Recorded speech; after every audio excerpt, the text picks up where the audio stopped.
A s obzirom na to da nas sve zanima kako se druge države snalaze za vrijeme ove pandemije, ali i kako izgleda život nakon popuštanja, odnosno relaksacije određenih mjera uzrokovanih koronavirusom, sad ćemo do Austrije, koja je prva država Europske unije koja je to napravila. Pridružio nam se naš veleposlanik u Austriji, gospodin Danijel Glunčić. Ekscelencijo, dobro jutro. Dobro jutro. Dobro nam došli. Dobro jutro. Hrvatska, dobro jutro svim gledateljima Hrvatske radiotelevizije. Davor, Zlata. Guten Morgen. 14. travnja otvorene su trgovine do 400 kvadratnih metara, centri za građevinsku i vrtnu opremu, a danas, 22. travnja, kakva je situacija? Pa može se reći da ljudi polako dobivaju neko povjerenje izlaziti vani i naravno ulaze u dućane, imaju maske, jako su visoke mjere zaštite, rukavice. Evo, meni se jučer dogodilo kad sam došao u veleposlanstvo, kad nekako osjetite da vam se neko približi do 1 metar, baš mi jedna gospođa jednostavno okrenila leđa, prošao sam pokraj nje i onda se opet okrenila, tako da se osjeća da nešto u društvu nije baš u redu, nije normalno, ali mora se reći isto tako da Austrijanci su jako disciplinirani i da se pridržavaju svih tih mjera i da jako dobro su uklopljeni u, ajmo reći, tešku i dosta zabrinjavajuću situaciju. Svima nam nedostaju ti socijalni kontakti, druženja, možda i obiteljska okupljanja i tu ne znamo kako ćemo se ponašati u budućnosti, ali ono što nam svakodnevno treba ili barem svakih nekoliko dana, svi odlaze u trgovine. Drže li se trgovci u Austriji ovih pravila jedan kupac u prostoru od 20 četvornih metara i postoje li nekakve inspekcije, ima li kazni?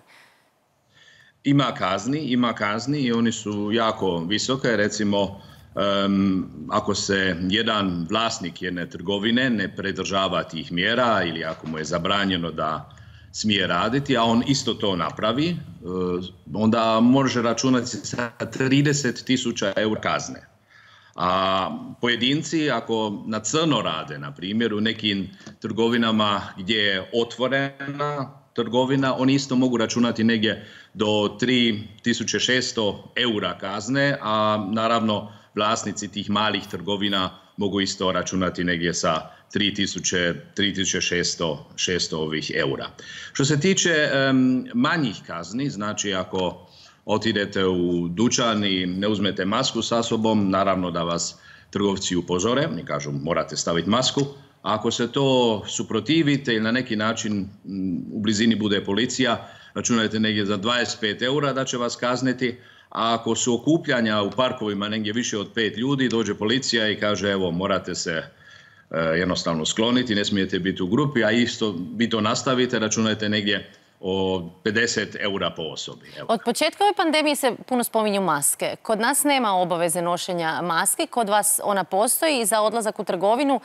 Kako je u nekim drugim situacijama, je li još nešto propisano gdje ih treba imati? I koliko maska košta? Ovako, maske u svim zatvorenim prostorijama se moraju nositi. Znači u trgovinama, ako ste negdje se nađete u jednoj skupini ljudi, onda morate staviti masku. Ima trgovina, recimo kao Hofer, oni dijele, ili Lidl, dijele maske besplatno, a imate Billu koja traži po maski, ne se čini 1 euro ovako, ili može 1 do 2 eura morate onda platiti za masku. Što se isto vidi, ljudi su dosta nesigurni, pa onda nose i maske kad se šeću po Beču, na primjer. Tu je isto rečeno da se maske vani ne trebaju nositi, nego samo kad ulazite u zgrade, kad ulazite u zatvorene prostore i kad ste jednostavno u susretu sa osobama s kojima razgovarate. Tu isto naglasak da se morate pridržavati onih 1,5 negdje do 2 metra rastojanja od sugovornika. Kako funkcionira javni gradski prijevoz? On je manje više dobro uvijek funkcionirao i na početku ove korona krize. Što se sada može vidjeti da se taj javni prijevoz normalizira. Isto uz te stroge mjere zaštite, znači nošenje maski u tramvaju, u autobusu i naravno rastojanje. Znači ne može se više dogoditi da imate u tramvaju 5-6 ljudi koji sjede negdje kao u jednoj skupini i da razgovaraju, to nećete ovdje u Beču vidjeti više. Školarce isto baš nećemo vidjeti po cesti. Nastava u školama još uvijek ne ide. Međutim, nećete dočekati kraj godine doma, nego ste najavili otvaranje škola negdje za sredinu svibnja. Tako je. Imate od 4. svibnja će maturantima kao omogućiti da mogu doći u školu, a od 15. svibnja će se postepeno otvarati i druge škole. Tu su jako oni oprezni, kao što je austrijski kancelar rekao, sve ove mjere i ta liberalizacija tih mjera, to radimo sve pod nekom ručnom kočnicom, da u svakom trenutku ako se pogorša situacija, da oni mogu opet zaustaviti cijelu državu, kao što sami govore. Da. I možda još za kraj, gospodine Glunčić, vaše neke projekcije, kad mislite da bi se moglo sve vratiti, pa ne možemo reći u normalu, ali kad bi moglo izgledati normalnije? Pa, ja mislim da će nas to sve ovdje i u Austriji i u Hrvatskoj, odnosno i u svim ostalim zemljama članica Europske unije i u svijetu, da će nas to pratiti još mjesecima. To zasigurno do krajem ove godine neće biti to sve gotovo. Što je sada za Austrijance jako bitno, kao oni sami kaže o sebi da su oni zemlja kulture, zemlja turizma.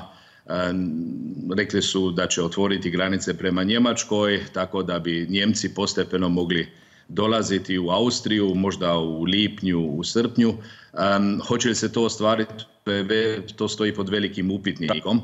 Mislim da je to isto nešto što mora i Hrvatska vidjeti, i Slovenija, i Austrija, da se možda tu zajednički neki modus vivendi nađe, da u sve te mjere zaštite, u sve te mjere strogoće, da ljudi se nekako, da se ipak nešto može normalizirati cijela ta situacija, ali zasigurno do kraja godine normalna situacija neće biti, kao što je bilo to prije godinu dana. A evo, mi možemo samo reći da neće samo Beč, Wien nur du allein, imati ovakvo omekšavanje mjera, nego da će se to raširiti po cijeloj Europi. Hvala lijepa. Hvala vam. Hvala vama. Hvala vama.